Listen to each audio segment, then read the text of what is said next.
Hello and a very good afternoon to all. Welcome to our online official platform Rozgar with Sandeep Siwach. This is Gagan, your nursing educator. आशा करते हैं आप सभी अच्छे हम स्वस्थ होंगे. तो आज का जो हमारा टॉपिक है वो है physiology excretory system. Last session में भी हमने बात की थी फिजियोलॉजी के बारे में, एक्सक्रीटरी सिस्टम की. वहीं से आगे जो है हम अपना टॉपिक जो है बढ़ाएंगे. कल आपकी क्लास जो है नहीं हो पाई थी due to some technical issues. ठीक है, तो आज हम वहीं से जो है स्टार्ट करेंगे. ठीक है, तो यहाँ पे सबसे पहले मैंने आपको बताया था कि ये है हमारी रीनल आर्टरी. जो रेड कलर की दिखती है आपको, वो क्या होती है? हमारी वृक्क की धमनी होती है. क्या होती है? वृक्क की धमनी होती है. ठीक है बेटा, क्या होती है? वृक्क की धमनी होती है. और जो आप ये जो आपको ब्लू कलर की दिखती है वो क्या होती है? हमारी वृक्क की शिरा होती है. क्या होती है? वृक्क की शिरा होती है. ठीक है, ये होती है वृक्क की धमनी और वो होती है वृक्क की शिरा. क्या होती है? वृक्क की शिरा. नरेश आज सही है मैम. हाँ जी आज सही है. ठीक है, सही ही रहे वैसे तो. ठीक है, आगे रीनल वेन है हमारी, एक रीनल आर्टरी है. ठीक है, अब आर्टरी में कौन सा ब्लड है हमें पता है. आर्टरी में होता है हमारा ऑक्सीजन वाला. ठीक है, शिरा में कौन सा होता है? वेन में होता है हमारा कार्बन डाइऑक्साइड वाला, जो कि हमारा इम्प्योर ब्लड होता है. कैसा होता है? इम्प्योर ब्लड होता है. अब यहाँ पर मैंने आपको बताया था कि इसका जो आउटर किडनी का जो आउटर सरफेस है, इसका क्या नाम होता है भाई? इसको हम कहते हैं कोर्टेक्स. क्या कहा जाता है इसको? कोर्टेक्स कहा जाता है. क्या कहा जाता है इसको? कोर्टेक्स का भाग कहा जाता है. जो इसका बाहरी भाग होता है, किसका? हमारी किडनी का जो बाहरी भाग है उसको क्या कहा जाता है? कोर्टेक्स कहा जाता है. और मिडल वाला जिसमें पिरामिड है उसको क्या कहा जाता है? पिरामिड वाले भाग को हम कहते हैं क्या? मेड्यूला. क्या कहा जाता है? मेड्यूला कहा जाता है. ठीक है, और इसी मेड्यूला में आपको क्या दिखते हैं? यहाँ पर बने हुए हैं पिरामिड. क्या होते हैं? पिरामिड है यहीं पर. इनको हम कहते हैं वृक्क के पिरामिड, यानी कि रीनल पिरामिड. रीनल के पिरामिड. अब यहाँ पर आप देख सकते हैं कि इन दो पिरामिड के अंदर, हर दो पिरामिड के अंदर क्या है? स्पेस है, यानी कि खाली जगह है. ठीक है, खाली क्या है? इनके अंदर जगह है. तो उस जगह को हम क्या बोलते हैं? बर्टीनीज कॉलम. क्या बोलते हैं? बर्टीनीज कॉलम कहा जाता है. कौन सा कॉलम?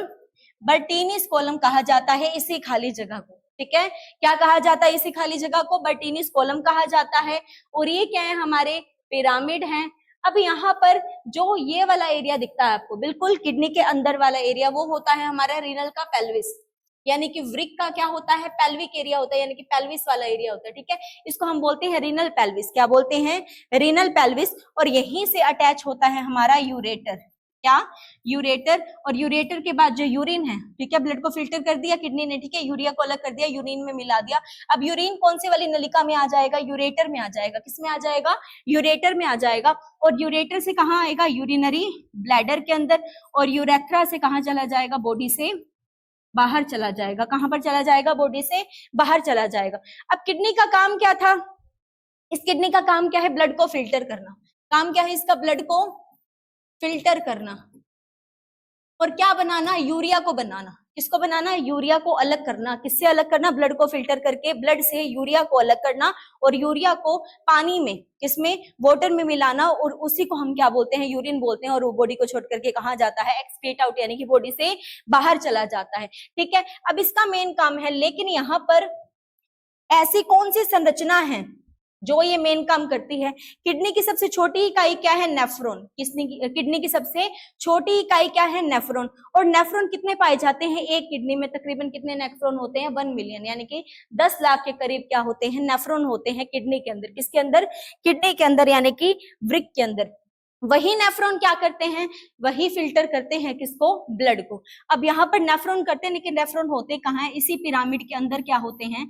नेफ्रॉन पाए जाते हैं.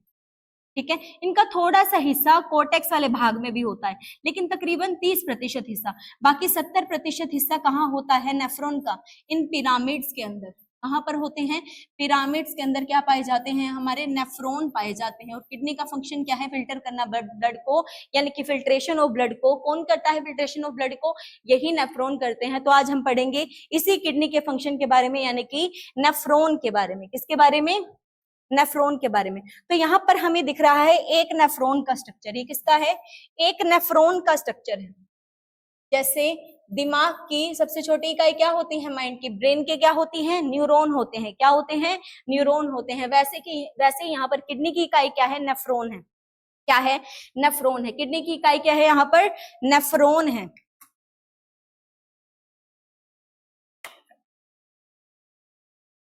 किडनी की इकाई क्या है यहाँ पर? नेफ्रॉन है। कितने नेफ्रॉन पाए जाते हैं ईच किडनी में? कितने नेफ्रॉन होते हैं? About 1 million. ठीक है, 1 मिलियन नेफ्रॉन होते हैं एक किडनी के अंदर।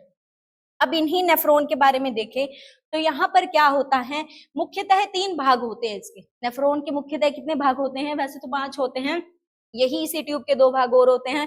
प्रोक्सिमल कन्वोल्यूटेड ट्यूब्यूल जो कि आगे मुड़ा हुआ हिस्सा है, और एक इस ट्यूब का पीछे वाला मुड़ा हुआ हिस्सा होता है जिसको हम डिस्टल ट्यूब्यूल कहते हैं। ठीक है, लेकिन मुख्यतः कितने स्टेप होते हैं किसी भी ब्लड को फिल्टर करने के? फिल्ट्रेशन ऑफ ब्लड के मेजर 3 स्टेप होते हैं। कितने होते हैं? 3 मेजर स्टेप होते हैं। याद रखेंगे कितने होते हैं? 3 मुख्यतः क्या होते हैं? भाग होते हैं फिल्ट्रेशन ऑफ ब्लड के, यानी कि ब्लड को यूरिया से अलग करने के। ब्लड को यूरिया से अलग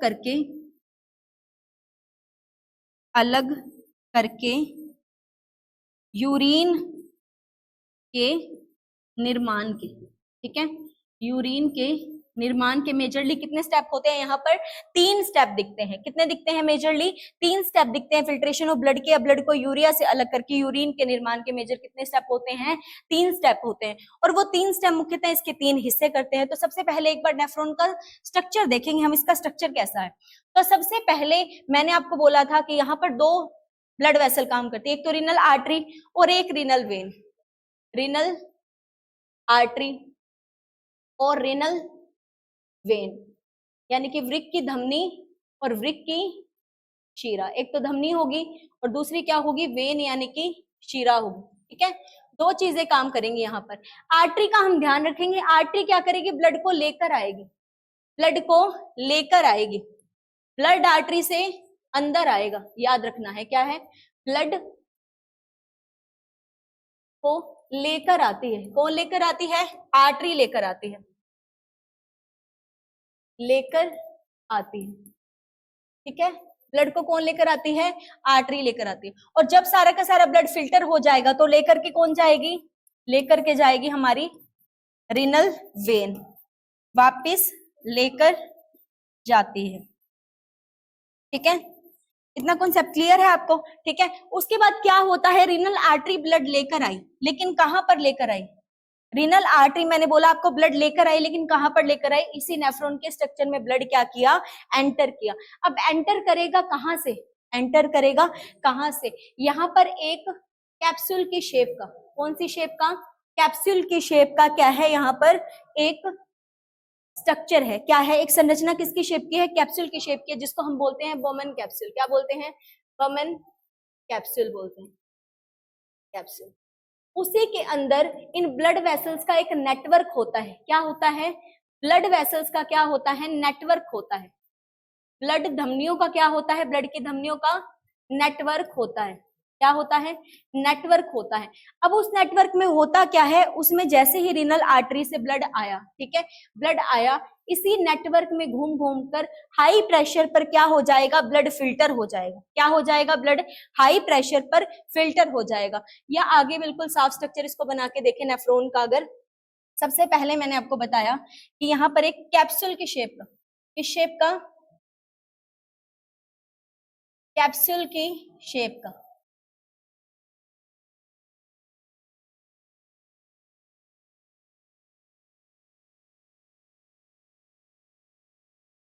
कैप्सूल की शेप की क्या है? संरचना है यहाँ पर। उसमें क्या होता है? मैंने आपको बताया एक धमनी आएगी। कौन सी धमनी आएगी? रीनल वाली वेन आएगी, सॉरी आर्टरी आएगी। रीनल वाली क्या आएगी? आर्टरी आएगी। क्या लेकर आएगी? ब्लड लेकर आएगी। किसको लेकर आएगी? ब्लड को लेकर आएगी। अब ब्लड को लेकर क्या आ गई? नेफ्रॉन के स्ट्रक्चर में। ठीक है, किसमें लेकर आ गई? नेफ्रॉन के स्ट्रक्चर में। यहाँ पर क्या है? इसी नेटवर्क का एक गुच्छा बना हुआ होता है। क्या होता है? यहीं पर इसी नेटवर्क का क्या है, गुच्छा बना हुआ है, यानी कि ब्लड वेसल का क्या बना हुआ है, गुच्छा बना हुआ है, जहां से ब्लड क्या हो जाएगा भाई, फिल्टर हो जाएगा। क्या हो जाएगा, ब्लड यहाँ पर फिल्टर हो जाएगा उच्च दाब पर, यानी कि अच्छे प्रेशर पर। उसके बाद ये फिल्टर हुआ ब्लड कहाँ चला जाएगा, दोबारा से बॉडी में चला जाएगा। कहाँ चला जाएगा, बॉडी में चला जाएगा। कौन लेकर जाएगी, रीनल वाली वेन लेकर के जाएगी। कौन लेकर के जाएगी, रीनल वाली वेन लेकर के जाएगी। वापस ले गई, ठीक है, यहां तक समझ आया, ठीक है। ये था एक कैप्सूल जिसका नाम हमने क्या रखा, इसको हम बोलते हैं बमन कैप्सूल। क्या बोलते हैं, बमन कैप्सूल बोलते हैं, ठीक है। इसको डिस्कवर करने वाले वैज्ञानिक के नाम पर है ये कैप्सूल। अब यहाँ पर ये छन्नी जो है, छन्नी ही तो है, छान रही है किसको, ब्लड को, ठीक है, ब्लड को छान रही है, यूरिया को अलग कर रही है। अब इस छन्नी का नाम क्या है, हम याद रखेंगे। तो हम इस छन्नी को क्या कहते हैं, यहाँ पर हम इस छन्नी को क्या कहते हैं, ध्यान रखेंगे। इसका क्या नाम है, इसको हम ग्लोमेरुलस कहते हैं। क्या कहते हैं,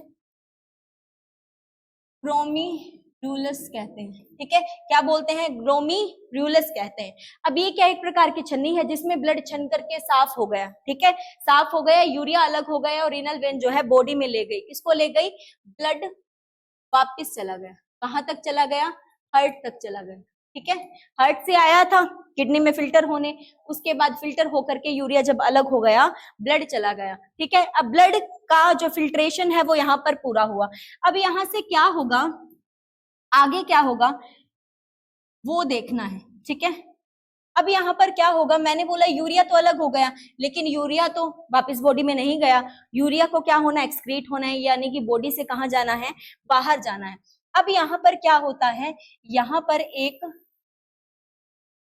ट्यूब जाती है, ठीक है, जिसके अंदर यूरिया आ जाएगा, ठीक है, जो छना हुआ सारा प्रोडक्ट था, यानी कि जो भी शरीर को नहीं चाहिए चीजें, ठीक है, वो यहाँ पर इस वाली पाइप में आ जाएंगी। बाकी की सारी ब्लड जो है वो चला गया, ठीक है, ब्लड चला गया। अब क्या होगा, इसके अंदर आएगा फिल्टर होने, क्या आएगा यहाँ पर, पुनः अवशोषित होने, यूरिया आ जाएगा, ठीक है, यूरिया इसके अंदर एंटर कर गया। ये जो पहला मुड़ा हुआ भाग है इसको हम बोलते हैं प्रोक्सिमल का भाग। कौन सा, प्रोक्सिमल, यानी कि आगे का कन्व्यूलेटेड ट्यूबुल है। कन्व्यूलेटेड का मतलब क्या होता है, मुड़ी हुई, क्या है, ट्यूब्यूल है, यानी कि छोटी सी क्या है, पाइप है।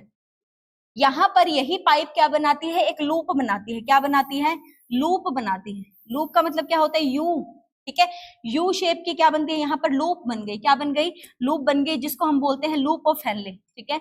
ये यहाँ पर इंपॉर्टेंट स्ट्रक्चर है इसका, क्या ये है, लूप, लूप ऑफ हेनले। ये कौन सी शेप लग रही है आपको, यू ट्यूब है। क्या है ये, यू शेप की क्या है, ट्यूब है, जिसको हम क्या बोलते हैं, लूप बोलते हैं। किसकी लूप है ये, हेनले की ट्यूब है। किसकी है, हेनले की लूप है। अब यहीं पर दोबारा से एक मुड़ा हुआ हिस्सा आता है, ठीक है, मुड़ा हुआ हिस्सा यहाँ से दोबारा से आता है, किसका, नेफ्रॉन का। ये था हमारा प्रोक्सिमल वाला पार्ट। अब इसको हम बोलेंगे डिस्टल वाला भाग। कौन सा, ये है हमारा डिस्टल वाला भाग। डिस्टल मतलब क्या होता है, पीछे वाला, डिस्टल कन्व्यूलेटेड ट्यूब्यूल। ये कौन सी है हमारी, डिस्टल, यानी कि पीछे वाली कन्व्यूलेटेड ट्यूब्यूल है। क्या है, पीछे वाली कन्व्यूलेटेड ट्यूब्यूल है हमारी, ठीक है, यहां तक समझ आया, ठीक है, ये पीछे वाली कन्व्यूलेटेड ट्यूब्यूल है हमारी। अब यहां से क्या होगा, यही जो ट्यूब्यूल है आगे की तरफ क्या होगा, इसी में ही ये जुड़ जाएगी एक डक्ट से, एक वाहिका से, ठीक है, ठीक है, एक वाहिका से, जिसको हम बोलते हैं कलेक्टिंग डक्ट। क्या बोलते हैं, इसका नाम है हमारा कलेक्टिंग डक्ट। ये है हमारी कलेक्टिंग डक्ट, ठीक है, यानी कि संग्रह करने वाली, क्या करने वाली, संग्रह करने वाली,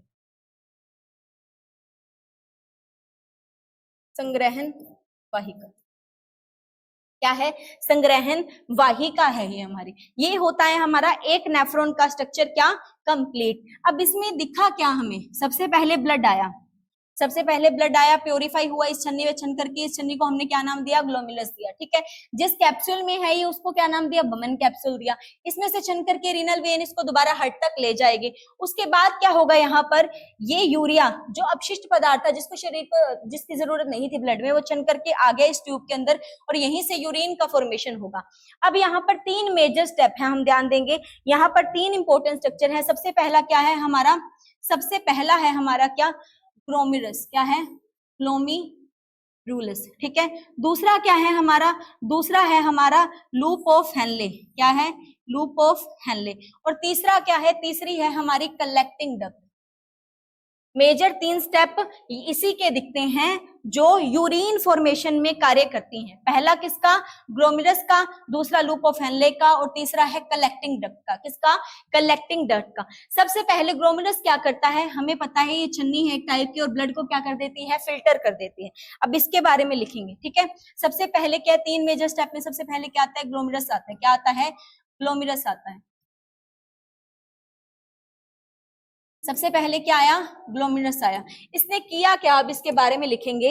ये करता क्या है, ग्लोमेरुलस में क्या होता है, यहाँ पर सारे के सारे अपशिष्ट पदार्थ, क्या, यानी कि सारे के सारे अपशिष्ट पदार्थ किससे अलग हो जाते हैं, ब्लड से अलग हो जाते हैं।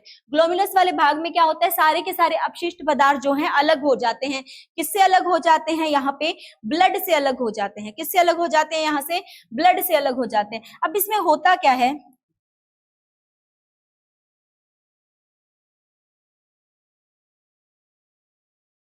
ये यूरिया ही लिख सकते हैं, ठीक है। यूरिया को ब्लड से अलग करता है, ठीक है। यूरिया को ब्लड से अलग करता है, कौन करता है, हमारा ग्लोमेरुलस वाला भाग। और यहाँ पर इसका मेजर रोल क्या है, यहाँ पर होती है अल्ट्रा फिल्ट्रेशन। क्या होती है, अल्ट्रा फिल्ट्रेशन, फिल्ट्रेशन नहीं, अल्ट्रा फिल्ट्रेशन। यानी कि ब्लड जो है कितने प्रेशर पर, हाई प्रेशर पर, हाई प्रेशर पर ब्लड फिल्टर होता है। ब्लड फिल्टर होता है कितने प्रेशर पर, हाई प्रेशर पर। अगर प्रेशर लो हो, अगर प्रेशर कम हो तो भी ब्लड फिल्टर नहीं होगा, ठीक है। प्रेशर लो हो तो भी ब्लड फिल्टर नहीं होगा। प्रेशर बहुत ज्यादा हाई हो, ब्लड का प्रेशर बहुत ज्यादा क्या हो, हाई हो, तो भी ब्लड यहाँ पर फिल्टर नहीं हो सकता। जितना यहाँ पर क्या चाहिए, दाब होना चाहिए, उतना ही होना चाहिए, ठीक है। उच्च दाब पर होता है, लेकिन अगर ज्यादा भी हाई ब्लड प्रेशर होगा तो भी किडनी अपना काम जो है, ग्लोमेरुलस अपना काम जो है नहीं कर पाएगा। यहाँ पर ये जो छन्नी है ब्लड को छानने वाली, वो अपना काम जो है नहीं कर पाएगी। यहाँ पर होती है अल्ट्रा फिल्ट्रेशन। ये आपको याद रखना है, क्या होता है, अल्ट्रा फिल्ट्रेशन, या हिंदी में क्या लिखेंगे इसको, परानिस्यंदन। परानिस्यंदन कहा जाता है। क्या कहा जाता है, परानिस्यंदन इसको कहा जाता है। किसको कहा जाता है, यहाँ पर जो अल्ट्रा फिल्ट्रेशन हो रहा है, क्या हो रहा है, अल्ट्रा फिल्ट्रेशन यहाँ पर हो रहा है, क्या कहा जाता है, उसको परानिस्यंदन कहा जाता है। हाई प्रेशर पर क्या होता है, ब्लड फिल्टर होता है। क्या होता है, हाई प्रेशर पर ब्लड जो है हमारा फिल्टर होता है। अब यहाँ से फिल्टर तो हो रहा है, यहाँ पर क्या होता है, जो भी, अब ब्लड में क्या होता है, आरबीसी होती है, ठीक है, डब्ल्यूबीसी होती है, प्लेटलेट्स होते हैं। सॉलिड पार्टिकल तो यही होते हैं ना ब्लड के, क्या होती है, आरबीसी होती है, डब्ल्यूबीसी होती है, और प्लेटलेट्स होते हैं। ये जो सॉलिड पार्टिकल है वो क्या है, वह ग्लोमेरुलस में ही रह जाते हैं, ठीक है। यानी कि सॉलिड पार्टिकल सारे यहीं पर रह जाते हैं। डब्ल्यूबीसी और प्लेटलेट्स वह क्या करते हैं, ग्लोमेरुलस में ही रह जाते हैं, ठीक है।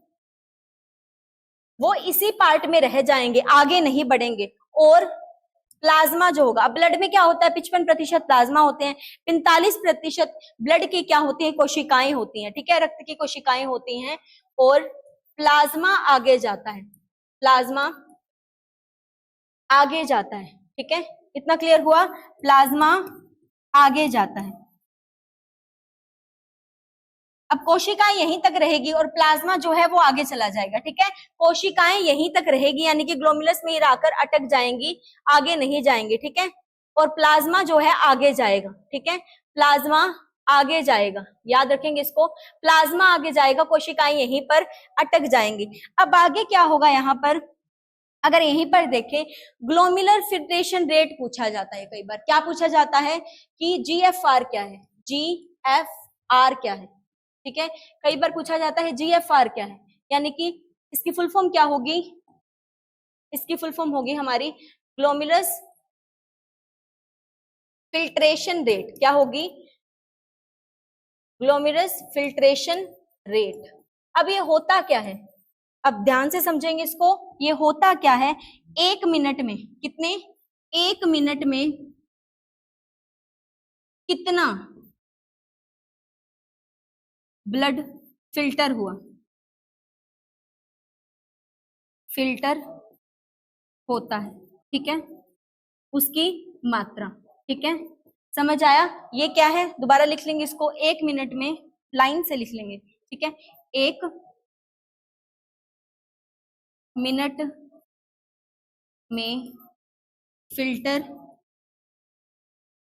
की गई मात्रा, ठीक है, याद रखेंगे 1 मिनट में फिल्टर की गई मात्रा क्या होती है, ग्लोमेरुलर फिल्ट्रेशन रेट होती है। और 1 मिनट में कितनी मात्रा फिल्टर होती है, तो याद रखेंगे कितनी होती है, 125 ml होती है। कितनी होती है, 125 ml होती है 1 मिनट में। 1 मिनट में कितनी मात्रा को फिल्टर करता है, ये जो ग्लोमेरुलस है हमारा 1 मिनट में कितनी मात्रा, 125 मिलीलीटर ब्लड को क्या कर देता है, फिल्टर करता है। 125 मिलीलीटर ब्लड को क्या करता है, फिल्टर करती है ये छन्नी, कितने टाइम में, 1 मिनट में, 1 मिनट में, ठीक है। 1 मिनट में फिल्टर की गई मात्रा को हम क्या बोलते हैं, ग्लोमेरुलस फिल्ट्रेशन रेट। क्या बोलते हैं, ग्लोमेरुलस फिल्ट्रेशन रेट। और यहाँ पर कितनी मात्रा होती है, GFR कितनी होती है, 125 ml होती है। कितनी होती है, 125 ml होती है, याद रखेंगे। तो ये है हमारा पहला। और यहाँ पर क्या देखी गई, हमने एक मेजर पार्ट देखा, यहाँ पर अल्ट्रा फिल्ट्रेशन होती है, याद रखेंगे। क्या होती है, अल्ट्रा फिल्ट्रेशन होती है। किसमें अल्ट्रा फिल्ट्रेशन होती है, हमारी इस वाले पार्ट में, यानी कि ग्लोमेरुलस वाले भाग में क्या होती है, अल्ट्रा फिल्ट्रेशन देखी गई यहाँ पर, ठीक है। अब सारा का सारा जो भी वेस्ट प्रोडक्ट होगा, ठीक है, जो भी यूरिया होगा वो कहां पर आ जाएगा, लूप ऑफ हेनले में। कहां पर आ जाएगा, लूप ऑफ हेनले में। हमने ग्लोमेरुलस पढ़ा, अब किसके बारे में पढ़ेंगे, लूप ऑफ हेनले के बारे में। ये लूप ऑफ हेनले यानी कि हेनले की लूप क्या है, लूप ऑफ हेनले।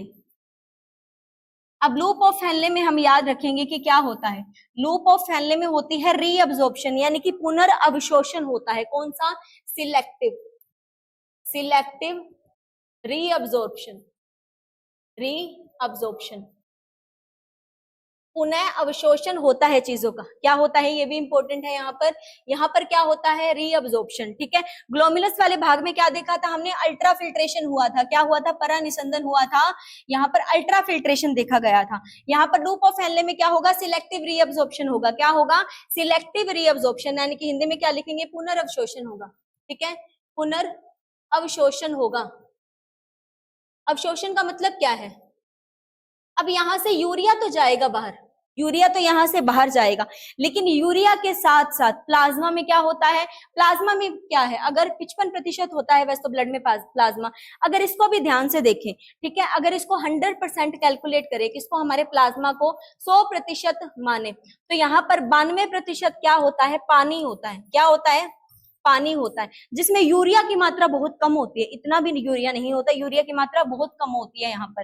अब पानी होता है तो यहाँ पर पानी ही तो आएगा ना, आगे प्लाज्मा जाता है, क्योंकि आरबीसी डब्ल्यूबीसी प्लेटलेट्स तो वहीं पर छनकर सॉलिड पार्टिकल है वहीं पर रह जाएंगे।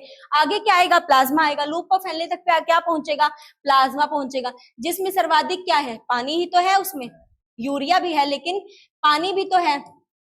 अब यूरिया के साथ साथ और भी पदार्थ होते हैं जिसकी शरीर को जरूरत होती है, जिसकी शरीर को जरूरत होती है, जैसे कि कैल्शियम के आयन होते हैं, ठीक है, पोटाशियम होता है, सोडियम होता है, ठीक है, बाइकार्बोनेट होता है, ठीक है, बाइकार्बोनेट होता है, और भी बहुत सारे सब्सटेंसेस होते हैं, और भी बहुत सारे पदार्थ होते हैं जिसकी जरूरत शरीर को होती है, ठीक है। तो यहाँ पर क्या होगा, उन सब चीजों का क्या होगा, पुनर्अवशोषण होगा, यानी कि सिलेक्टिव रीअब्जॉर्प्शन होगा। सिलेक्टिव का मतलब क्या है, केवल यूरिया को ही बाहर निकाला जाएगा, ठीक है, और बच्चे कुछ थोड़े से जैसे कि विटामिन सी को, ठीक है, क्योंकि यूरिन में किसकी मात्रा दिखती है, विटामिन सी की दिखती है, ठीक है। तो यहाँ पर कुछ ऐसी चीजों को ही केवल यूरिन के रूप में जो है बॉडी एक्सक्रीट आउट करेगी, जो शरीर को चाहिए, ये सारे आयन शरीर को चाहिए होते हैं, तो इसको शरीर क्या करेगा, पुनः अवशोषण कर लेगा, यानी कि अपने अंदर तक ही रहेगा, यहाँ पर रीअवशोषण कर लेंगे यहाँ पर इनके सेल्स, और जो नहीं चाहिए यानी कि यूरिया वगैरह कहाँ चला जाएगा, शरीर से बाहर चला जाएगा। तो सिलेक्टिव रीअब्जॉर्प्शन कोई आपसे पूछे तो ये कहाँ पर कौन से भाग में होती है, तो ये होती है हमारी कौन से वाले भाग में, लूप ऑफ हेनले में। किसमें होती है, लूप ऑफ हेनले, यानी कि हेनले की लूप में होती है। क्या होती है, सिलेक्टिव रीअब्जॉर्प्शन। तो यहां पर लिखेंगे, यहां पर कार्बनिक एवं अकार्बनिक पदार्थों तथा,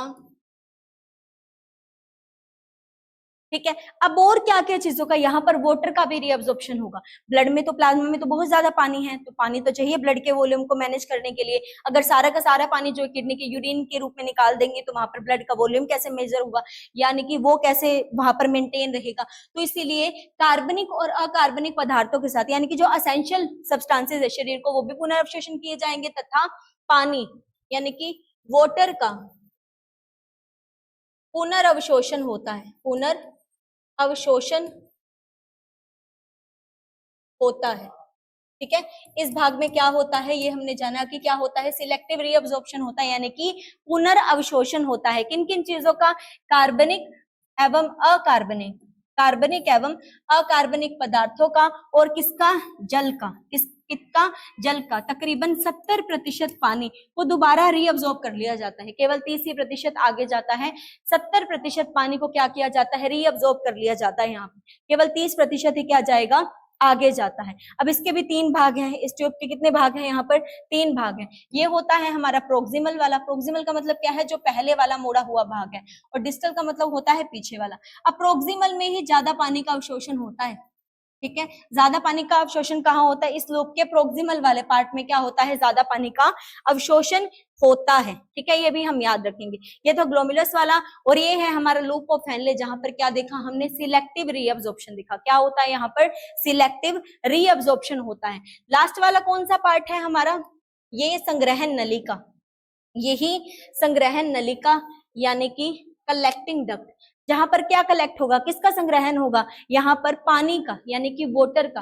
किसका, वाटर में जो यूरिया मिल गया, यानी कि यूरिन का, किसका, यूरिन का, यहाँ पर क्या होता है, कलेक्शन होता है। क्या होता है यहाँ पर, कलेक्शन होता है। अब हम पढ़ेंगे लास्ट पार्ट है जो इसका, क्या, कलेक्टिंग डक्ट। कौन सी डक्ट, कलेक्टिंग, यानी कि संग्रहण का काम करती है, जो इकट्ठा करती है। कलेक्टिंग डक्ट क्या है, उसके बारे में पढ़ेंगे। सबसे पहले तो क्या होता है, यहाँ पर यूरिन आकर स्टोर होता है। क्या करती है, यूरिन स्टोर होता है यहाँ पर, यानी कि मूत्र क्या होता है, संग्रहित होता है। यूरिन क्या होता है, स्टोर होता है यहाँ पर, ठीक है। इतना पार्ट क्लियर है। क्या होता है यहाँ पर, यूरिन स्टोर होता है सबसे पहले, और क्या होती है, यहाँ से सिक्रेशन होती है। ये किसके लिए जिम्मेदार है, यहाँ पर कौन सा है पार्ट इसका, यहाँ पर सिक्रेशन होती है, याद रखेंगे। क्या होती है, सिक्रेशन होती है। अब सिक्रेशन क्या होता है, स्त्रावन। सिक्रेशन क्या होता है, स्त्रावन। अब यहाँ पर क्या स्त्रावित होता है, ठीक है। यहाँ पर किसका सिक्रेशन होता है, क्या स्त्रावित होता है, तो याद रखेंगे यहाँ पर, यहां से यूरिन कहां पर, यूरिन कहां पर जाएगा, यूरेटर से होते ब्लैडर में। कहां पर, यूरिन कहां चल जाए, यहां से यूरिन यूरिनरी ब्लैडर में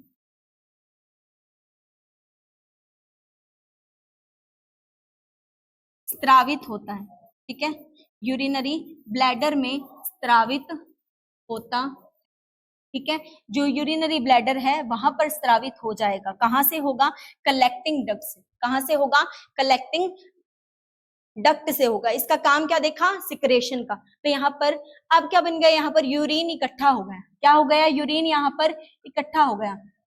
यूरिन तो इकट्ठा हो गया, ठीक है। अब यूरिन यहाँ से कहाँ जाएगा, ब्लैडर में आ गया। उसके बाद जैसे ही मतलब रिफ्लेक्सेस होते हैं जो बॉडी के, जैसे ही ब्लैडर क्या हो जाएगा, फुल हो जाएगा, रिफ्लेक्सेस जो है बॉडी के वो चालू हो जाएंगे, और उससे क्या होगा, यहाँ पर देखा क्या जाएगा, वहां पर जैसे ही अर्क होगी हमें मेच्योरेशन की, यानी कि यूरिन को बाहर निकालने की, वैसी बॉडी क्या करेगी, इस यूरिनरी ब्लैडर को स्फिंक्टर होते हैं, इसमें क्या होता है, स्फिंक्टर होते हैं जो कि खुलेंगे, और उसके बाद यूरेटर में क्या आ जाएगा, सारा का सारा यूरिन आ जाएगा, और हम क्या कर देंगे, बॉडी क्या कर देगी, उसको एक्सक्रीट आउट यानी कि बाहर निकाल देगी, ठीक है। इस तरीके से क्या दिखता है, हमें क्या दिखता है, यहाँ पर यूरिन की फॉर्मेशन दिखती है, और यूरिन इसी तरीके से बॉडी से कहाँ चला जाता है, बाहर चला जाता है। यहाँ पर क्या होता है, यहाँ से अलग नेफ्रॉन, ये मोटी सी एक नलिका होती है जिसको हम क्या बोलते हैं, कलेक्टिंग डक्ट बोलते हैं। यहाँ से क्या होते हैं, और नेफ्रॉन, यहाँ से जो मैंने यहाँ पर बनाए थे, यहाँ पर क्या होते हैं, अनदर नेफ्रॉन यहीं पर आकर खुलते हैं। ये क्या है, ये जो स्ट्रक्चर बनाया, यहाँ पर खुला हुआ, यहाँ से अलग नेफ्रॉन्स आएंगे, ठीक है। अलग नेफ्रॉन आकर सारे के सारे इस मोटी सी पाइप में क्या है खुलेंगे और यहीं पर सारा का सारा यूरिन क्या हो जाएगा, स्टोर हो जाएगा।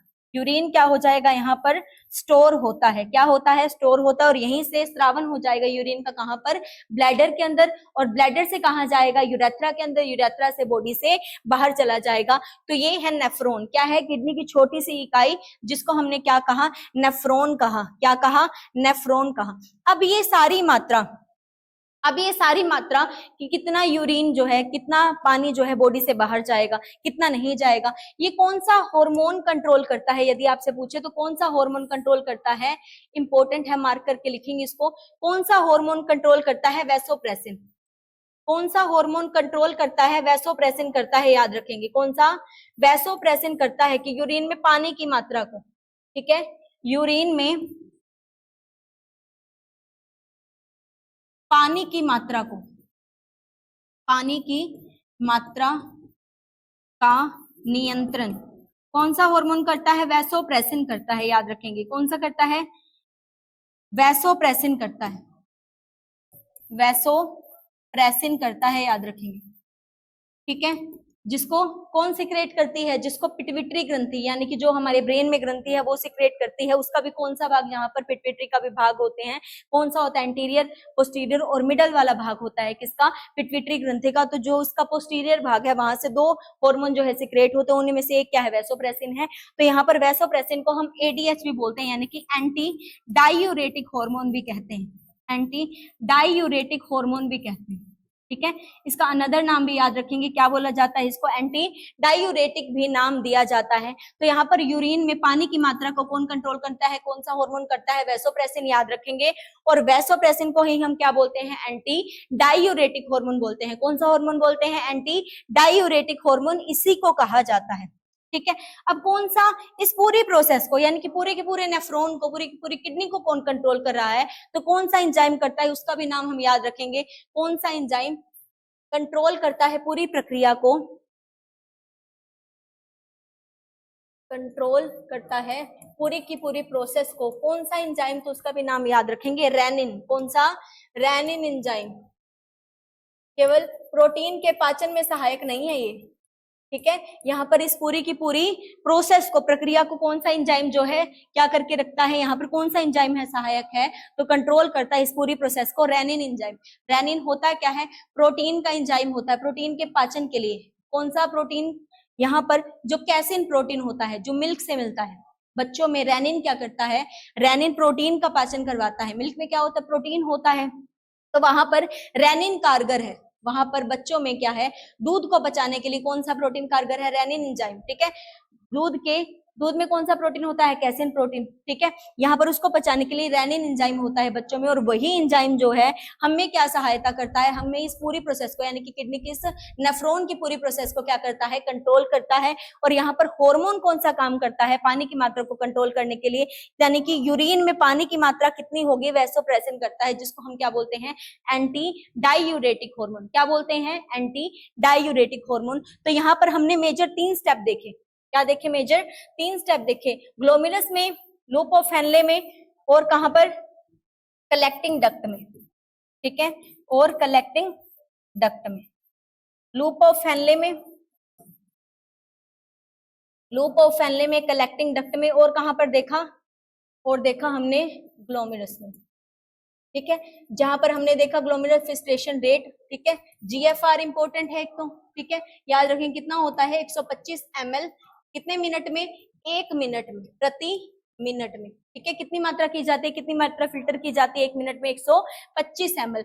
और यहाँ पर इसका काम क्या था, अल्ट्रा फिल्ट्रेशन का, अल्ट्रा फिल्ट्रेशन हो रहा था यहाँ पर, ठीक है। याद रखेंगे क्या हो रहा था, अल्ट्रा फिल्ट्रेशन हो रहा था। Loop of Henle, loop of Henle में क्या हो रहा था, सिलेक्टिव रीअब्जॉर्प्शन, क्या हो रहा था, सिलेक्टिव रीअब्जॉर्प्शन यानी कि पुनर्अवशोषण हो रहा था किसका, कार्बनिक अकार्बनिक पदार्थों एवं पानी का क्या हो रहा था, पुनः अवशोषण हो रहा था। और कलेक्टिंग डक्ट में क्या होता है, सिक्रेशन होता है, याद रखेंगे क्या होता है यहाँ पर, सिक्रेशन होता है। यहाँ पर सिक्रेशन को क्या बोलते हैं, हिंदी में स्त्रावन बोलते हैं। किसमें स्त्रावित होता है, यूरिनरी ब्लैडर में। क्या स्त्रावित होता है, यूरिन। कहां से स्त्रावित होता है, कलेक्टिंग डक्ट से होता है। तो ये तीन चीजें अति इंपॉर्टेंट है और आपको याद रखने हैं, यही तीन मेजर स्टेप किसके, नेफ्रॉन के, किसके, नेफ्रॉन के। यही तीनों मेजर स्टेप आपको याद रखने हैं, ठीक है। यहाँ पर नेफ्रॉन का कार्य क्या था, फिल्ट्रेशन करना। क्या करना, फिल्ट्रेशन करना। और ब्लड को किससे अलग करना, ब्लड को या ब्लड से यूरिया अलग करना, ठीक है। ब्लड से यूरिया अलग करना और क्या, अलग करके यूरिन का निर्माण करना। किसका, यूरिन का निर्माण करना, ठीक है। यहां पर आपसे पूछा जाए कि सिक्रेशन कहां पर होता है तो क्या बताएंगे, कलेक्टिंग डक्ट में, ठीक है। यूरिन कहां पर स्टोर होता है, कलेक्टिंग डक्ट में। सिलेक्टिव रीअब्जॉर्प्शन कहां होती है, तो लूप में। कौन सी लूप में, हेनले की लूप में, ठीक है। याद रखेंगे कौन सी लूप में, हेनले की लूप में। अगर जीएफआर पूछा जाए तो कहां पर होता है, ग्लोमेरुलस में। कितनी मात्रा होती है, 1 मिनट में फिल्टर की गई मात्रा। किसको, यूरिन को यहाँ पर बनाने के लिए ब्लड को फिल्टर की गई मात्रा कितनी होती है, 125 ml। होता क्या है यहाँ पर, अल्ट्रा फिल्ट्रेशन कहां पर होता है, याद रखेंगे ग्लोमेरुलस में। ग्लोमेरुलस कहां होता है, बमन कैप्सूल में होता है। कहां पर होता है, बमन कैप्सूल में होता है, याद रखेंगे। कहां पर होता है, बमन कैप्सूल में होता है। तो ये था हमारा कौन सा कॉन्सेप्ट, ये है हमारा किसका, नेफ्रॉन का कॉन्सेप्ट। किसका, नेफ्रॉन पढ़ा हमने अभी तक कि नेफ्रॉन किस प्रकार से काम करता है, यहाँ पर दिखाई देता है। अब हम क्या पढ़ेंगे कि यूरिन, यूरिन के बारे में पढ़ेंगे। किसके बारे में, यूरिन के बारे में पढ़ेंगे। यूरिन के बारे में क्या पढ़ेंगे, इसमें देखेंगे कि यूरिन का पीएच कितना होता है। क्या होता है, पीएच कितना होता है यूरिन का। यूरिन का कलर कैसा होता है, ठीक है। सबसे पहले देखेंगे यूरिन का कलर कैसा होता है। तो यूरिन का अगर कलर कोई आपसे पूछे तो होता है हल्का पीला, हल्का पीला। एम्बर कलर्ड होता है। कैसा होता है, एम्बर कलर्ड। इंग्लिश में क्या लिखेंगे, amber coloured. Transparent hypertonic fluid होता है। कैसा, ट्रांसपेरेंट हाइपरटोनिक, हाइपरटोनिक फ्लूइड होता है। कौन सा, यूरिन होता है। क्या होता है, यूरिन होता है। अब यहाँ पर पूछ ले कि यूरिन की मात्रा कितनी होती है, मात्रा कितनी होती है। तो मात्रा हम याद रखेंगे कितनी होती है, तकरीबन 1.5 लीटर से 2 लीटर, ठीक है। 1.5 से 2 लीटर प्रतिदिन, 1.5 से 2 लीटर होती है प्रतिदिन। लेकिन और किस पे डिपेंड करेगी, डिपेंड करेगी किस पे, फ्लूइड इनटेक पे, डिपेंड ऑन वाटर इनटेक। यानी कि जितना पानी पिएंगे, इस पर डिपेंड करेगी, जितना पानी पिएंगे। अगर ज्यादा पानी पिएंगे तो यूरिन की कंसंट्रेशन ज्यादा बढ़ जाएगी, यानी कि जो यूरिन की जो मात्रा होगी एक्सक्रीट आउट होगी वो ज्यादा बढ़ जाएगी। अगर कम पानी पिएंगे तो वहीं पर जो है कम हो जाएगी मात्रा, क्योंकि शरीर को भी तो अपना पानी जो है मेंटेन करना है, ब्लड वॉल्यूम मेंटेन करने के लिए। यहाँ पर डिपेंड करेगी किस पर, पानी के इनटेक पर। लेकिन औसत मनुष्य की अगर एवरेज की पूछे तो आपसे क्या आंसर देंगे आप, 1.5 से 2 लीटर होती है। कितनी होती है, 1.5 से 2 लीटर। यदि पीएच वैल्यू पूछे आपसे, यदि पीएच वैल्यू पूछे आपसे, तो पीएच होता है इसका तकरीबन 6.5। कितना होता है, 6.5, जो कि हल्का अम्लीय होता है। क्या होता है, हल्का अम्लीय होते हैं, यानी कि स्लाइटली एसिडिक होता है, स्लाइटली एसिडिक नजर आता है। याद रखेंगे क्या होता है, स्लाइटली एसिडिक, यानी कि हल्का अम्लीय होता है। कितना होता है, पीएच इसका 6.5 होता है। कितना होता है, 6.5 होता है। हल्का सा क्या है, अम्लीय है, ये स्लाइटली क्या है, एसिडिक है। कौन, पीएच वैल्यू किसकी, यहाँ पर यूरिन की पीएच वैल्यू। पीएच वैल्यू क्या होती है वो तो आप सभी को पता होता है, ठीक है। पीएच क्या होती है, पीएच की क्या है वैल्यू, अगर देखें तो यहाँ पर पीएच स्केल को देखें तो यहाँ पर होता है 0 से 14 होती है। क्या होती है, 0 से 14 इसकी वैल्यू होती है। यहाँ पर 7 पर क्या हो जाती हैं चीजें, न्यूट्रल हो जाती हैं। और जितना 7 से नीचे आते जाएंगे वहां पर एसिडिटी जो है, यानी कि एसिडिक जो चीजें हैं वो बढ़ती जाएंगी। और यहाँ से 7 से ऊपर जाएंगे 14 की तरफ तो यहाँ पर बेसिसिटी जो है बढ़ती जाती है। ठीक है, क्या बढ़ती जाती है, क्षारीयता क्या है, बढ़ती जाएगी। यहाँ पर 0 वाला हाईली एसिडिक होगा, क्या होगा, हाईली एसिडिक होगा या मोस्ट एसिडिक होगा। जो 7 के पास होगा जैसे कि 6, 5.5, 6.5, ये क्या होंगे, हल्के क्या होंगे, एसिडिक होंगे। और जैसे 7.5 होगा, 8 होगा, ये क्या होगा, हल्का बेसिक होगा या हल्का क्षारीय कहे जाएगा। अब यहाँ पर पीएच को इन्वेंट करने वाले साइंटिस्ट का नाम था सोरेनसन। कब किया था, 1909 के अंदर किया था। तो यहाँ पर इसी प्रकार से क्या दिखता है, पीएच स्केल दिखता है हमें, क्या दिखता है, पीएच स्केल दिखता है। ठीक है, तो यहाँ पर यूरिन के बारे में पढ़ रहे हैं। मैंने बोला इसका कलर क्या है, हल्का पीला, क्या है, हल्का पीला कलर है किसका, यूरिन का। तो हल्का पीला कलर तो है, याद रखेंगे किसकी वजह से है, ये भी याद रखेंगे।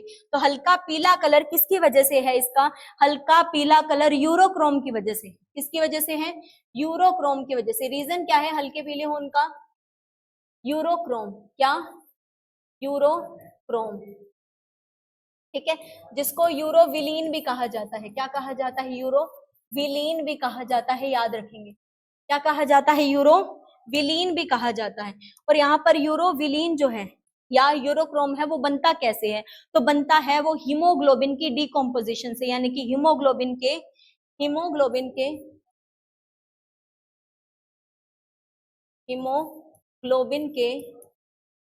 डिकम्पोजिशन से, डिकम्पोजिशन यानी कि विघटन से, इससे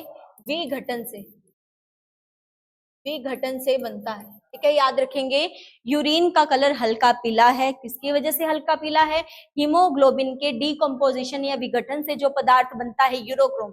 यूरोक्रोम कहाँ पर बनता है, हमारे लीवर में बनता है। कहाँ पर बनता है, लीवर में बनता है, बिलीवर्डिन और बिलीरुबिन से। ठीक है, यहाँ पर लीवर के वर्णक होते हैं बिलीवर्डिन, वहां से बनता है। वहां पर किससे बनता है, हीमोग्लोबिन के विघटन से, यानी कि हीमोग्लोबिन क्या हो जाएगा, वहां पर विघटन, डिकम्पोज हो जाएगा। हीमोग्लोबिन किसमें होता है, आरबीसी। आरबीसी का लाइफ साइकिल कितना दिखता है, 120 दिन का। 120 दिन के बाद वो कहां पर जाएगा, ग्रेवयार्ड। किसको कहते हैं, आरबीसी का लीवर को कहा जाता है। लीवर को ग्रेवयार्ड क्यों कहा जाता है, लीवर में मान लीजिए इस टाइप का क्या बन जाता है, यूरोक्रोम नाम का पदार्थ बन जाता है। किससे बनता है, आरबीसी से ही बनता है, क्योंकि हीमोग्लोबिन किसमें है, आरबीसी में है। तो आरबीसी में हीमोग्लोबिन है वो कहां पर जाएगा, लीवर में जाएगा। ठीक है, वहां पर क्या बन जाएगा, यूरोक्रोम। अब जो एक कचरा ही हो गया है ना एक टाइप का, तो कचरे को बॉडी अपने अंदर थोड़ी रखेगी, कहां पर रखेगी, ब्लड में रखेगी। अब लीवर से ब्लड में गया, ब्लड से कहां चला गया, सारा का सारा कहाँ गया, ब्लड से फिल्टर होने किडनी में गया। अब किडनी भी इसको अपने अंदर तो रखेगी नहीं, किडनी बाहर निकालेगी, किस रूप में निकालेगी, यूरिन के रूप में निकालेगी। तो यूरिन में ही क्या होता है, यूरोक्रोम होता है, जो किसको कलर देता है, कौन सा कलर देता है, हल्का पीला कलर देता है। कौन सा कलर देता है, हल्का पीला कलर देता है। मैम एमपीएचडब्ल्यू और एएनएम के सिलेबस में कितना डिफरेंस होता है, और एमपीएचडब्ल्यू का सिलेबस कितने टाइम में पूरा होगा। तो सिलेबस का अगर पूछे रूपक, ठीक है, तो सिलेबस में इतना डिफरेंस नहीं है। ठीक है, स्टाफ नर्स का सिलेबस हो गया, जैसे एमपीएचडब्ल्यू का हो गया, ठीक है, ये एएनएम का सिलेबस हो गया, सिलेबस में डिफरेंस नहीं है। यहाँ पर स्टाफ नर्स में थोड़ी सी चीजें डीप हो जाती हैं। ठीक है, सिलेबस वही है, लेकिन यहाँ पर थोड़ी सी चीजें ज्यादा डीपली पूछी जाती हैं। ठीक है, स्टाफ नर्स की अगर बात करें, बाकी एएनएम एमपीएचडब्ल्यू का सिलेबस बिल्कुल सेम है स्टाफ नर्स से। ठीक है, यहाँ पर थोड़ा सा, बाकी सुपरफिशियल तो किसी में भी नहीं। अब हमें पता थोड़ी है कि एमपीएचडब्ल्यू में, एएनएम में भी वो सुपरफिशियल ना पूछे, ठीक है, उसमें भी डीपली पूछ सकते हैं वो। ठीक है, वो तो उनकी है ना, बाकी सिलेबस बिल्कुल सेम होता है इनका। ठीक है, इसके बाद क्या है, यहाँ पर डिकम्पोजिशन दिखता है, विघटन से क्या बनता है, यूरोक्रोम बनता है, और उसी की वजह से क्या है, हल्का पीला कलर है। किसका हल्का पीला कलर है, यूरिन का कलर क्या होता है, हल्का पीला हो जाता है। ठीक है, अब इसकी बात करें कि यहाँ से यूरिन में स्मेल आती है या नहीं आती। ठीक है, यूरिन में स्मेल आती है या नहीं आती, यूरिन में स्मेल यानी कि ओडर होता है या नहीं होता। तो यहाँ पर यूरिन में भी हम याद रखेंगे, अगर ओडर की बात करें, गंध की बात करें, इसकी गंध की बात करें, तो यूरिन में क्या होता है, यूरिया होता है। क्या होता है, यूरिया होता है। तो यूरिया में या यूरिन में, ठीक है, यूरिया में या यूरिन में कोई स्पेसिफिक गंध नहीं होती। ठीक है, याद रखेंगे, कोई स्पेसिफिक गंध यहाँ पर नहीं होती, यूरिन का ओडर नहीं होता कोई भी। ठीक है, यानी कि यहाँ पर किसी भी टाइप की कोई भी स्मेल नहीं होती, ठीक है। लेकिन अब हमें पता है कि अगर किसी पब्लिक टॉयलेट के सामने से निकले तो एकदम से एक बहुत ज्यादा तीखी सी गंध जो है नाक में, मतलब बहुत ज्यादा क्रिएट करती है वाइब्रेशन, वो क्या होती है फिर, ठीक है। हमने तो बोल दिया यूरिया तो वैसे नॉर्मली भी होता है, ठीक है, घर पर भी अगर यूरिया की बोरी रख दे तो उसमें स्मेल थोड़ी आती है, उसमें स्मेल नहीं आती। तो जो हमारा यूरिन है उसमें भी क्या है, यूरिया है, ठीक है।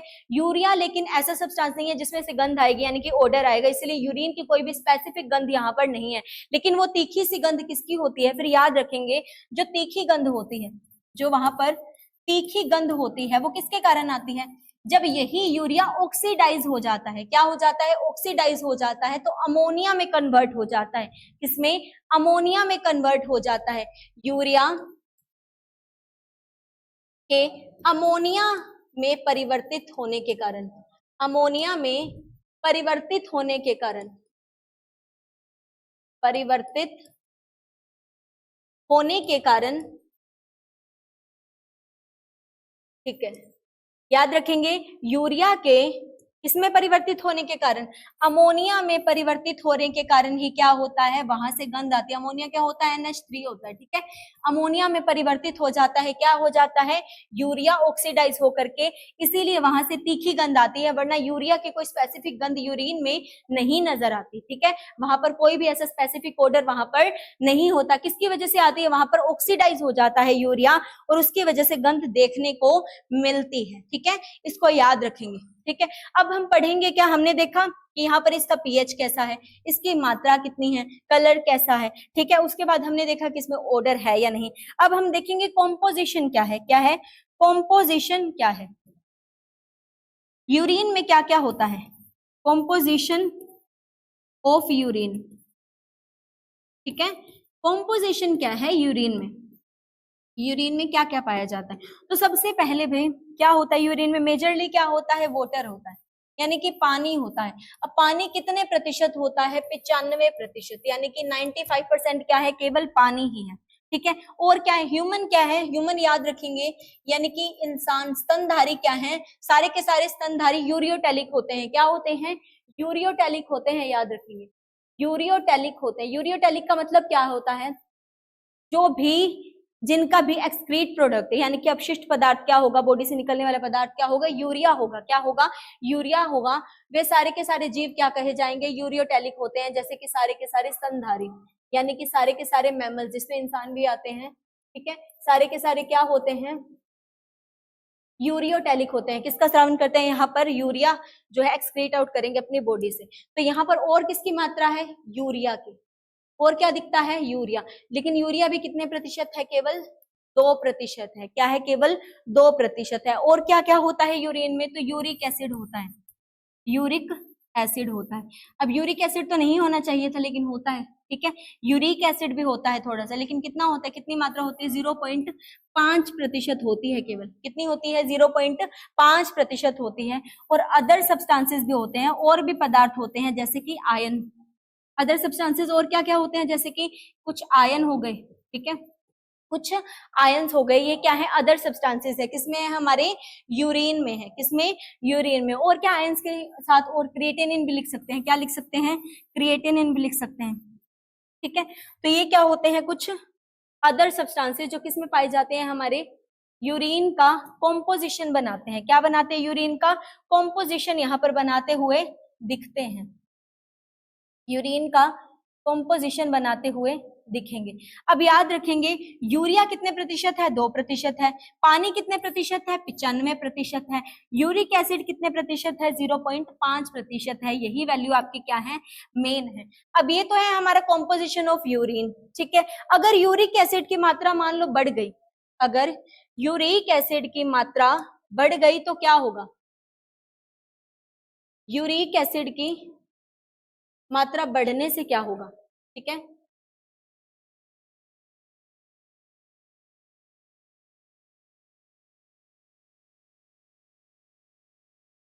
यूरिक एसिड की मात्रा बढ़ने पर, ठीक है, याद रखेंगे क्या होगा, तो ये याद रखेंगे क्या, यूरिक एसिड, यानी कि यूरिक एसिड की मात्रा कितनी है, नॉर्मली 0.5% है, किसमें, हमारे यूरिन में, ठीक है।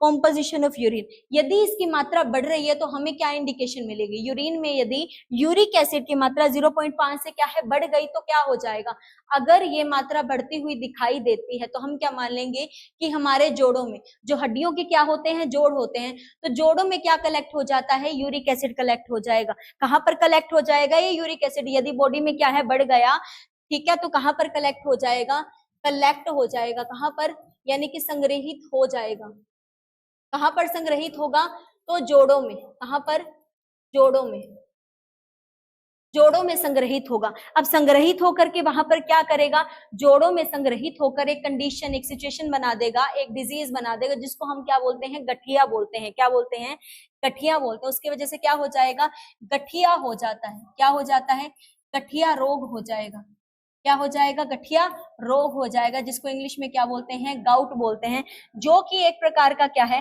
अर्थराइटिस है, क्या है, अर्थराइटिस है। अर्थराइटिस का मतलब क्या होता है, अर्थराइटिस का मतलब क्या होता है, यहाँ पर याद रखेंगे, अर्थराइटिस यानी कि इंफ्लामेशन, इसकी इंफ्लामेशन हो जाएगी, किसकी इंफ्लामेशन हो जाएगी, ऑफ जॉइंट, जॉइंट्स की क्या हो जाएगी, इंफ्लामेशन हो जाएगी, अर्थराइटिस कहते हैं। और गठिया भी क्या होता है, एक टाइप की अर्थराइटिस होती है, किसकी वजह से होती है, यूरिक एसिड जब कहाँ कलेक्ट हो जाएगा, जोड़ों में कलेक्ट हो जाएगा। और कैसे होगी ये, यदि मान लीजिए यूरिक एसिड जोड़ों में कलेक्ट हो गया है, यानी कि हड्डियों के जोड़ों में क्या होता है, साइनोवियल फ्लूइड होता है, जोड़ों में क्या प्रेजेंट होता है, साइनोवियल फ्लूइड होता है, जो जोड़ होते हैं जोड़ों में होता है यहाँ पर, यानी कि जो जॉइंट्स होते हैं, जॉइंट्स में साइनोवियल फ्लूइड होता है, कौन सा फ्लूइड, साइनोवियल फ्लूइड होता है, हमें पता है क्या होता है, साइनोवियल फ्लूइड होता है, ठीक है, साइनोवियल फ्लूइड होता है हमारे जोड़ों में, ठीक है। अब ये साइनोवियल फ्लूइड करता क्या है, फ्रिक्शन से बचाता है, फ्रिक्शन को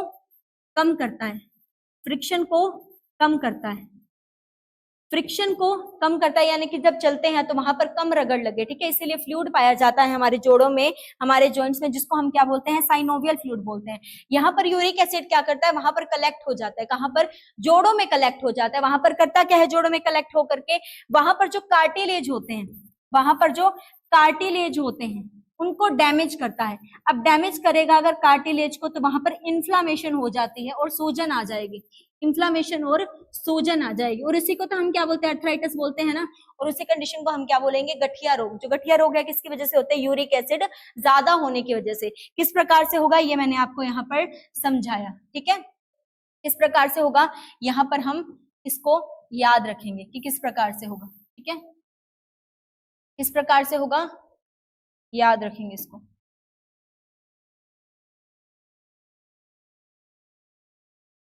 ठीक है, किस प्रकार से होगा, साइनोवियल फ्लूइड को क्या करेगा, साइनोवियल फ्लूइड को क्या कर देगा, कम करेगा, ठीक है, कम करेगा, ठीक है। और वहां पर यूरिक एसिड जम जाएगा, कार्टिलेज को डैमेज करेगा, इन्फ्लामेशन, सूजन क्रिएट हो जाएगी, और उसी को हम क्या बोलते हैं, अर्थराइटिस। अर्थ का मतलब क्या है यहाँ पर, जॉइंट, आइटस वर्ड जहां पर भी आए इट इंडिकेट्स इन्फ्लामेशन, यानी कि इन्फ्लामेशन को इंडिकेट करता है। तो हम यहाँ पर मान लेंगे कि इन्फ्लामेशन किसकी वजह से हो जाएगी, जोड़ों की, अगर यूरिक एसिड बढ़ जाएगा, कौन बढ़ जाएगा, यूरिक एसिड बढ़ जाएगा। तो ये हमने देखी कॉम्पोजिशन, यानी कि यूरिन में कितनी चीजें हैं, ठीक है, कितनी है, पानी है 95%, urea 2%, uric acid 0.5%, other substance या और पदार्थ कौन कौन से होते हैं, और होता है हमारे क्रिएटिनिन और आयन होते हैं। क्या होते हैं, क्रिएटिनिन की मात्रा होती है और आयन की मात्रा होती है। और विटामिन सी, कौन सा विटामिन पाया जाता है यूरिन में, तो यहाँ पर विटामिन सी होता है। कौन सा होता है, ओनली विटामिन जो यूरिन में दिखेगा, कौन सा, विटामिन सी प्रेजेंट होता है, प्रेजेंट होता है यूरिन में, ठीक है, इसे भी याद रखेंगे, विटामिन सी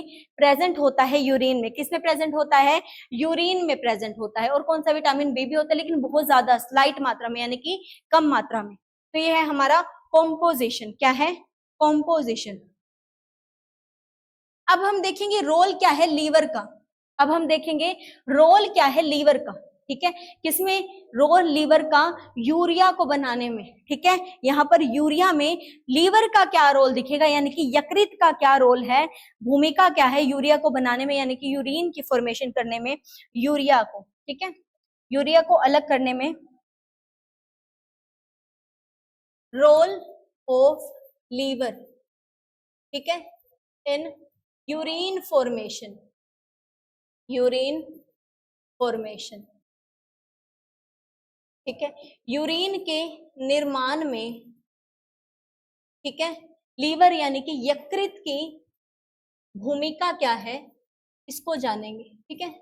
यानी कि यकृत का क्या रोल है यूरिन को बनाने में। सबसे पहले इसकी दो प्रोसेस होती है। कितनी प्रोसेस होती है? दो प्रोसेस होती है, याद रखेंगे। कितनी प्रोसेस होती है?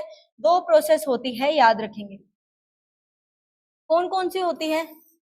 एक तो एमिनीकरण, ठीक है, वी एमिनीकरण, वी एमिनीकरण,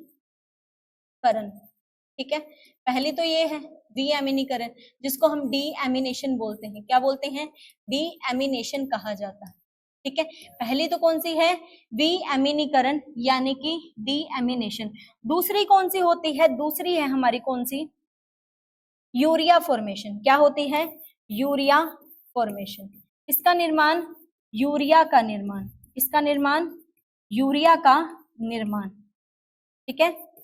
दो कंडीशन दिखेंगे यहाँ पर, एक तो यूरिया का निर्माण और एक वी एमिनीकरण यानी कि डी एमिनेशन। अब यहाँ पर क्या होगा, ध्यान से देखेंगे। वी एमिनीकरण का मतलब क्या होता है? जो भी नॉन असेंशियल, कौन से? Non essential, non essential amino acid होते हैं, नॉन असेंशियल अमीनो एसिड होते हैं। कौन से एसिड? अमीनो एसिड होते हैं। वो किसके अंदर परिवर्तित हो जाते हैं? सारे के सारे अमोनिया के अंदर। किसके अंदर? अमोनिया के अंदर परिवर्तित हो जाते हैं। अमोनिया का फॉर्मूला दोबारा याद रखेंगे, NH3 होता है। क्या होता है भाई? NH3 होता है अमोनिया हमारा। क्या होता है? अमोनिया होता है। अब वी एमिनीकरण की प्रक्रिया में क्या होता है, ध्यान से देखेंगे। नॉन एसेंशियल यानी कि गैर जरूरी। कौन से? गैर जरूरी, जो जरूरी नहीं है शरीर के लिए। कौन? Amino acid. कौन से? अमीनो अम्ल, अमीनो अम्ल, ठीक है। जो गैर जरूरी अमीनो अम्ल है बॉडी के अंदर, वो किसमें परिवर्तित हो जाएंगे? अमोनिया में परिवर्तित हो जाते हैं। किसमें? अमोनिया में परिवर्तित हो जाते हैं। किसमें? अमोनिया में परिवर्तित हो जाएंगे। और इस प्रोसेस को हम क्या बोलते हैं? डीएमिनेशन। कहां पर हो रही है ये सारी की सारी प्रक्रिया? जो है लीवर के अंदर होती है। कहां पर होती है? यकृत यानी कि लीवर के अंदर होती है। लीवर, यकृत, ठीक है। याद रखेंगे इसको, लीवर और यकृत के अंदर होती है यहाँ पर। अब इस प्रक्रिया में होता क्या है? सबसे पहले क्या होता है? डीएमिनेशन, वी एमिनीकरण। अब इसमें क्या होता है? सारे के सारे जो गैर जरूरी अमीनो अम्ल होंगे, जो भी हमारी शरीर में, लीवर में जाएंगे, और लीवर उनको, यकृत उनको किन में परिवर्तित कर देगा? अमोनिया में। अब अमोनिया बन गया। अब अमोनिया से यूरिया कैसे बनेगा? जब भी अमोनिया, क्या है? अमोनिया लीवर में ही हो रही है सारी प्रोसेस, यकृत में ही हो रही है। अमोनिया क्या है? NH3। क्या है अमोनिया? NH3। अब अमोनिया जब किससे जुड़ जाएगा? अमोनिया जब जुड़ जाएगा किससे? CO2 से। किससे? CO2 से जुड़ जाएगा। कार्बन डाइऑक्साइड भी तो प्रेजेंट है ना यहाँ पर, कार्बन डाइऑक्साइड प्रेजेंट है यहाँ पर। अब जैसे ही कार्बन डाइऑक्साइड से जुड़ जाएगा, यहाँ पर यूरिया का निर्माण हो जाएगा। किसका निर्माण? यूरिया का निर्माण हो जाएगा। याद रखेंगे, किसका निर्माण हो जाएगा? यूरिया का निर्माण हो जाएगा। यूरिया का फॉर्मूला भी अगर चाहें तो याद कर सकते हैं। क्या होता है?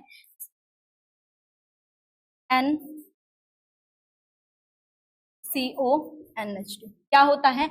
NH2CONH2। किसका फॉर्मूला है? ये यूरिया का फॉर्मूला है। किसका फॉर्मूला है? हमारा यूरिया का फॉर्मूला है NH2CONH2। अमोनिया क्या होता है? NH3 होता है। कार्बन डाइऑक्साइड CO2 ही होती है।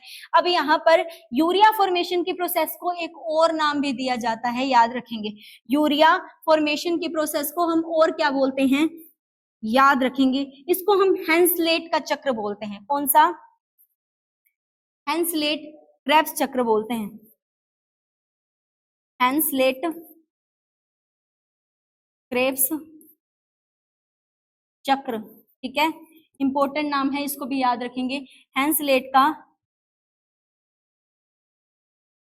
क्रेब्स चक्र इसको कहा जाता है।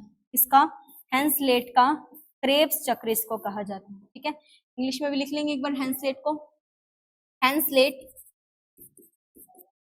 क्रेब्स साइकिल कहा जाता है, याद रखेंगे क्या कहा जाता है, हेंसलेट की क्रेब्स साइकिल इसको कहा जाता है यूरिया के फॉर्मेशन को। और ये कहाँ पर हो रही है सारी की सारी प्रक्रिया, ये हो रही है हमारी लीवर के अंदर। कहां पर हो रही है, लीवर के अंदर दिख रही है, याद रखेंगे कहां पर हो रही है, लीवर के अंदर दिखती है यही प्रक्रिया। तो रोल क्या है यकृत का, अमोनिया को परिवर्तित करना किसमें, यूरिया में। और ये यूरिया कहाँ चला जाएगा, ब्लड में फिल्टर कौन कर देगी, किडनी, और यूरिन से होते हुए शरीर से कहाँ आ जाएगा, बाहर आ जाएगा। कहाँ आ जाएगा, बाहर आ जाएगा यही यूरिया। ये क्या है, हमारा रोल है किसका, लीवर का, यूरिन फॉर्मेशन में, कि लीवर किस प्रकार से सहायता करेगा। अब यहाँ पर हमें पता चला कि लीवर किस प्रकार से सहायता करेगा। अब हमने देखा कि किडनी का रोल क्या था, हमने पढ़ लिया, किडनी का रोल क्या था हमने पढ़ लिया। अब किडनी का रोल क्या होता है, सिंपल सा रोल है किडनी का, तो किडनी का तो सिंपल सा रोल है। क्या रोल था किडनी का, फिल्टर करना। किसको फिल्टर करना, ब्लड को फिल्टर करना। किडनी का रोल क्या था, सिंपल, ब्लड को फिल्टर करना। ठीक है, इसको ब्लड को फिल्टर करना और ब्लड से यूरिया को अलग कर यूरिन का निर्माण करना। अब मान लीजिए किसी कारणवश किडनी अपना ये काम नहीं कर पा रही है, किडनी नाकाम हो गई है इस काम को करने के लिए, तो हम आर्टिफिशियल डायलिसिस करवाते हैं। क्या करवाते हैं, इस प्रक्रिया को हम क्या बोलते हैं, डायलिसिस, किडनी को फिल्टर करने की। और आर्टिफिशियल डायलिसिस यानी कि डॉक्टर की सहायता से कृत्रिम रूप से डायलिसिस करवाने, ठीक है, की जरूरत पड़ती है जब हमारी किडनी काम नहीं कर रही है अच्छे से, यानी कि कृत्रिम रूप से करवानी पड़ेगी। यही क्या करवानी पड़ेगी, कृत्रिम रूप से करवानी पड़ेगी यही प्रोसेस। अब यहाँ पर क्या हो जाएगा, ध्यान रखेंगे कि यहाँ पर आर्टिफिशियल डायलिसिस क्या होती है, आर्टिफिशियल डायलिसिस बोलते हैं, जिसको हम कॉर्पोरियल क्या बोलते हैं, कॉर्पोरियल डायलिसिस बोलते हैं। कौन सी डायलिसिस, कॉर्पोरियल डायलिसिस बोलते हैं, या पूरा नाम होता है इसका एक्स्ट्रा कॉर्पोरियल डायलिसिस। कौन सी, एक्स्ट्रा कॉर्पोरियल डायलिसिस कहा जाता है इसी पूरी प्रोसेस को जब आर्टिफिशियली करवाना पड़े। इसमें होता क्या है, ध्यान से देखेंगे इस प्रोसेस को भी। इसमें रीनल आर्टरी से, सॉरी रीनल आर्टरी नहीं होगी यहाँ पर, रीनल आर्टरी से नहीं, आर्टरी से, शरीर की आर्टरी से, ठीक है, यानी कि धमनी से, याद रखेंगे इससे, धमनी से ब्लड को लिया जाएगा, धमनी से ब्लड को लिया जाएगा, ले जा करके एक डायलाइजर क्या होता है, डायलेटर में डाल दिया जाएगा, डायलेटर में डाल दिया जाएगा। अब डायलेटर में क्या होता है, छन्नियां होती हैं इसमें, याद रखेंगे डायलेटर में क्या होती हैं, छन्नियां होती हैं, जो ब्लड को फिल्टर करेंगी, यानी कि ब्लड को फिल्टर करेंगे, यानी कि छानेंगे। ठीक है, अब फिल्टर तो कर देंगी, ठीक है। अब ये छन्नियां जो है अलग अलग प्रकार की होती है। यहाँ पर एक किससे बनी होती है, ये बनी होती है सेलोफेन से। किससे बनी होती है, सेलोफेन से बनी है। सेलोफेन एक टाइप का पॉलीमर होता है, सेलोफेन से बनती है, याद रखेंगे किससे बनती हैं, सेलोफेन से बनती हैं। यही छन्नियां, यही डायलेटर जो हैं किससे बने हैं, सेलोफेन से बने हैं। किससे, सेलोफेन से बनते हैं। अब जैसे ही डायलाइजर या डायलेटर में ये ब्लड आया, सारा का सारा ब्लड क्या हो गया, फिल्टर हो गया। क्या हो गया, सारा का सारा ब्लड फिल्टर हो गया। अब फिल्टर होकर के ब्लड कहाँ चला जाएगा, फिल्टर होकर के ब्लड जो है दोबारा रीनल पता नहीं क्यों दोबारा वो रीनल अभी पढ़ा है ना, इसलिए बारी बार जबान पे वही नाम आ रहा है। यहाँ पर वेन से दोबारा शरीर में भेज दिया जाएगा।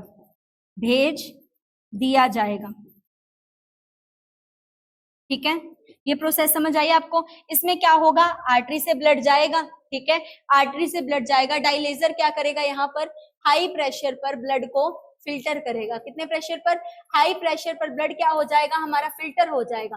अब ब्लड फिल्टर हो गया, ठीक है, डायलेटर ने उसको फिल्टर कर दिया। यहाँ पर छन्नियां जो डायलेटर में बनी हुई थी वो किसकी बनी है, सेलोफेन की बनी है। किसकी बनी है, सेलोफेन की बनी है। ये इंपॉर्टेंट नाम है, इसका नाम जो है याद रखना है आपको, क्या है, सेलोफेन है। क्या है, सेलोफेन से बनी है।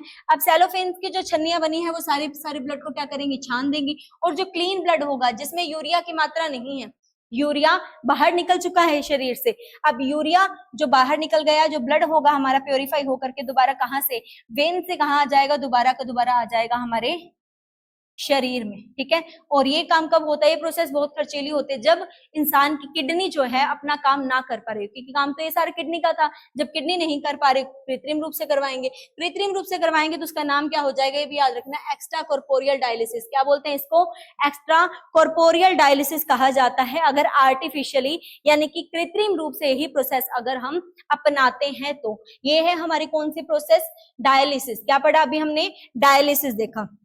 उसके बाद लास्ट है हमारा, रीनल के अंदर स्टोन हो जाते हैं भाई। क्या हो जाता है, सुना होगा भाई, इसकी किडनी में पत्थरी है, ठीक है, इसकी तो किडनी में पत्थरी है, रीनल स्टोन, रीनल स्टोन, ठीक है, किडनी में पत्थरी हो गई। अब किडनी में पत्थरी होती है तो याद रखेंगे किडनी में पत्थरी हमेशा कौन से रीजन में होती है, हमेशा रीनल पेल्विस में होती है। कहां पर होती है, रीनल पेल्विस में होती है, रीनल पेल्विस में होती है। हमेशा कहां पर होएगी, रीनल पेल्विस वाले एरिया में आकर क्या हो जाएगी, फंस जाएगी। ये सारे का सारे एरिया क्या होता है, रीनल का क्या होता है, पेल्विस होता है। यहीं पर होती है क्या, पथरी। क्या होती है, यहाँ पर पथरी होती है। याद रखेंगे हमेशा के तरह कहां पर होती है, रीनल पेल्विस वाला जो एरिया है वहीं पर होगी हमेशा पथरी, ठीक है। यहाँ पर अब पथरी जो है बनी किससे होती है, ये याद रखेंगे, ठीक है। फॉर्मेशन यानी कि किससे बनी होती है, तो यहाँ पर जो हमारी पथरी है, जो किडनी के स्टोन है, तो किडनी के जो स्टोन है यानी कि रीनल स्टोन है, पथरी है, वो बनती है कैल्शियम ऑक्सैलेट से। किससे बनती है, कैल्शियम ऑक्सैलेट से बनती है, कैल्शियम ऑक्सैलेट से बनती है। याद रखेंगे किससे बनती है, कैल्शियम ऑक्सैलेट से बनती है। अब याद रखेंगे कैल्शियम ऑक्सैलेट से बनी है, तो यहाँ पर इसके लिए प्रिवेंशन क्या होगी, यानी कि प्रिवेंट कैसे कर सकते हैं, पहले से कौन सी सावधानी बरत सकते हैं, हम बरत सकते हैं कौन सी सावधानी, कि हम जिसमें ऑक्सैलिक एसिड हो, जिसमें जिन पदार्थों में, जिन खाद्य पदार्थों में ऑक्सैलिक एसिड है, कौन सा एसिड है भाई, ऑक्सैलिक एसिड है, उनका सेवन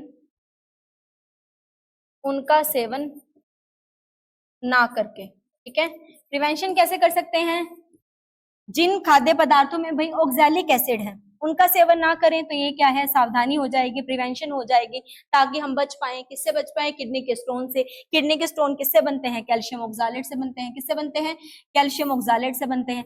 अब कैल्शियम ऑक्सैलेट से बनते हैं तो ऑक्सैलिक एसिड वाली चीजें नहीं खाएंगे। जैसे जैसे कौन कौन सी चीजें नहीं खाएंगे, जैसे कि ऑक्सैलिक एसिड किसमें होता है हमारा, ऑक्सैलिक एसिड होता है हमारा टमाटो में, यानी कि टमाटर में होता है। कच्चा टमाटर नहीं खाना चाहिए। स्पिनच यानी कि पालक नहीं खाएंगे, ठीक है, गोभी, ठीक है।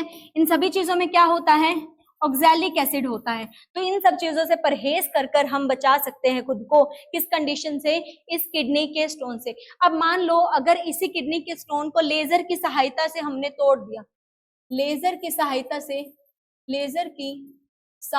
से किडनी स्टोन को तोड़ना क्या कहलाता है, किडनी या रीनल स्टोन्स को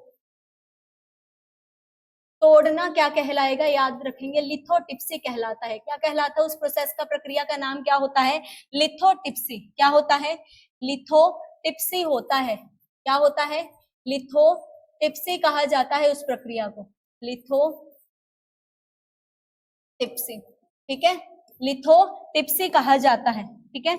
याद रखेंगे इस प्रक्रिया का नाम क्या है, लिथोटिप्सी है। क्या है, लिथोटिप्सी है। रीनल स्टोन है कौन से एरिया में होते हैं, हमेशा पेल्विक वाले एरिया में, पेल्विस वाले एरिया में, ठीक है। रीनल पेल्विस में ही बनेंगे हमेशा। कहां पर आके अटकेंगे, रीनल पेल्विस वाले एरिया में, और यहाँ पर ये ब्लॉकेज क्रिएट कर देंगे, ठीक है। किसके बनते हैं, कैल्शियम ऑक्सैलेट के। तो कौन से खाना नहीं खाएंगे जिसमें ऑक्सैलिक एसिड है।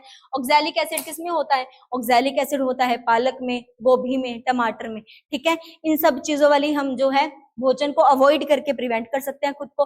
अब हमेशा यहाँ पर लेजर की सहायता से अगर इसको तोड़ेंगे, इन किडनी के बड़े बड़े स्टोन को छोटे स्टोन में कन्वर्ट करेंगे ताकि ये वहां से बाहर निकल जाएं, तो उस प्रोसेस का नाम क्या है, लिथोटिप्सी है। क्या है, लिथोटिप्सी है। तो ये हो गया हमारा एक्सक्रेटरी सिस्टम कंप्लीट। क्या हो गया, एक्सक्रेटरी सिस्टम हमारा क्या हो गया, कंप्लीट हो गया आज के सेशन में। तो आज के लिए इतना ही, धन्यवाद।